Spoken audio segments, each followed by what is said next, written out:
What's up, War Room? Welcome back. Joe and Connor, fresh off recording a nice 30-minute pod, riffing on a range of topics. We got a very chunky mailbag. So we got a lot of questions to get through. We're going to rip mostly draft-centric CR, which is it's that time of the year. And we're going to hit as many as we can, in our normal time range. And I'll say that we're wrapping, and then we'll answer like three more questions. So first one from ECB.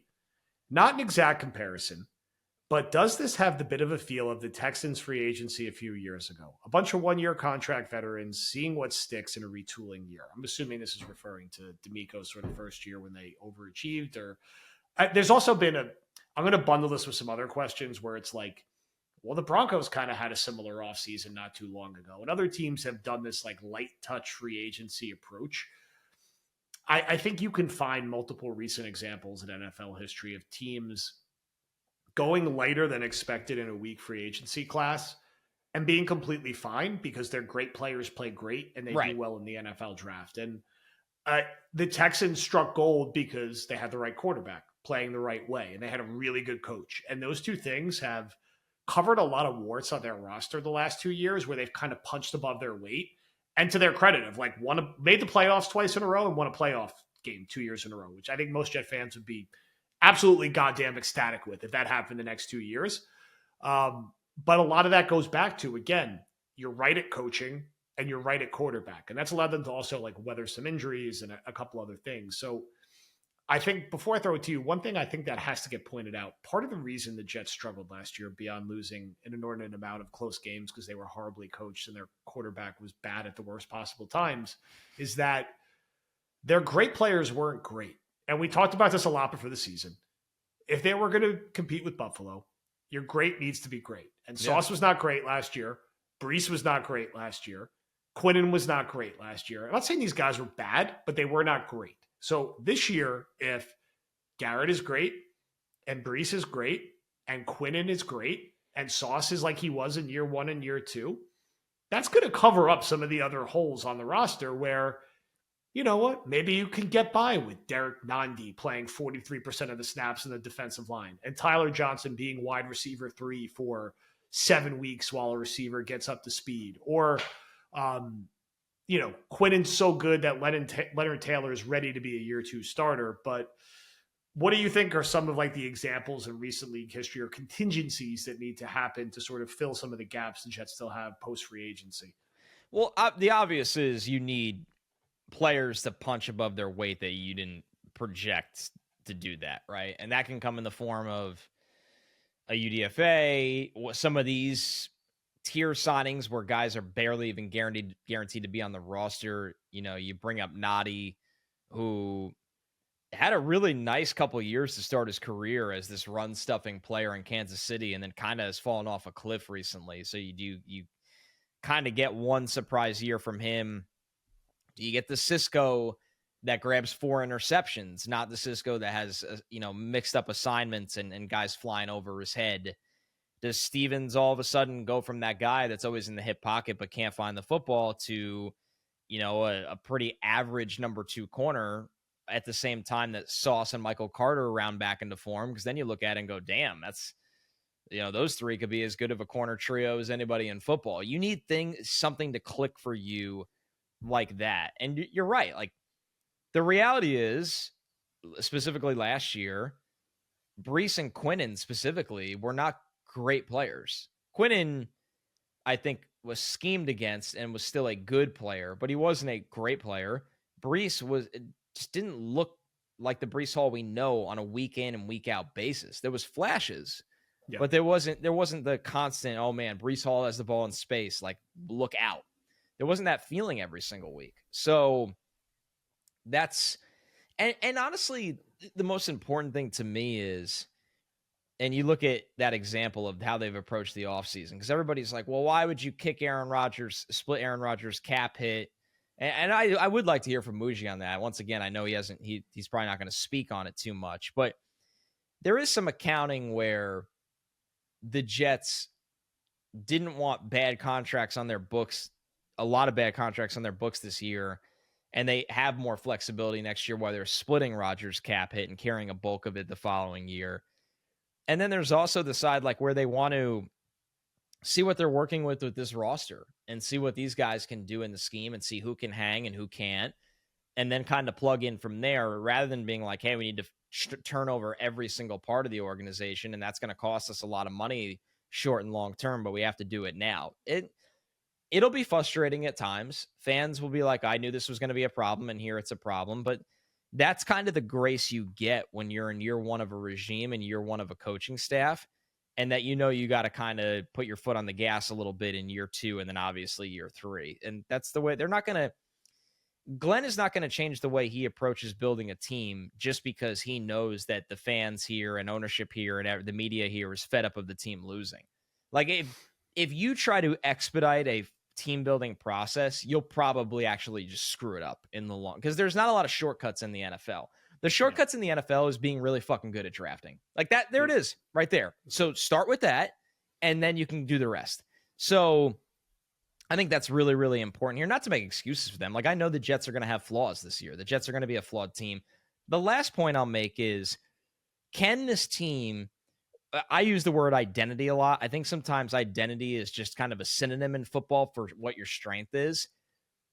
If the Jets draft Armand Membu 7th overall, and he's all of a sudden a really good, not all of a sudden, he is instantly a really good right tackle, kind of like Olu was last year as a rookie at left tackle. Who's to say the Jets' 5 starting offensive linemen can't be a top 8 unit in football? I think it looks pretty good with Membu on it. And then you're looking at it and going, oh, now we're a team that we're giving the quarterback who needs a lot of time back there because he holds the ball time. We can run the ball. We can be kind of diverse in our run schemes because we have the power and size to run downhill, but the athleticism to run wide zone. So that would be is finding what your strength is with this team. I feel like on offense, it's close to being the offensive line and running the ball with a few tweaks. I feel like on defense, in theory, it should be the way they cover, but I can't give them that yet. Down year for Sauce. Michael Carter dealt with a lot of injuries. Stevens needs to live up to the contract. Cisco needs to bounce back, and they need another safety next to him that's not Tony Adams. It's a lot of variables. It's a lot of variables, and it's not out of the range of outcomes that they're really damn good, but they need to answer a lot of those variables.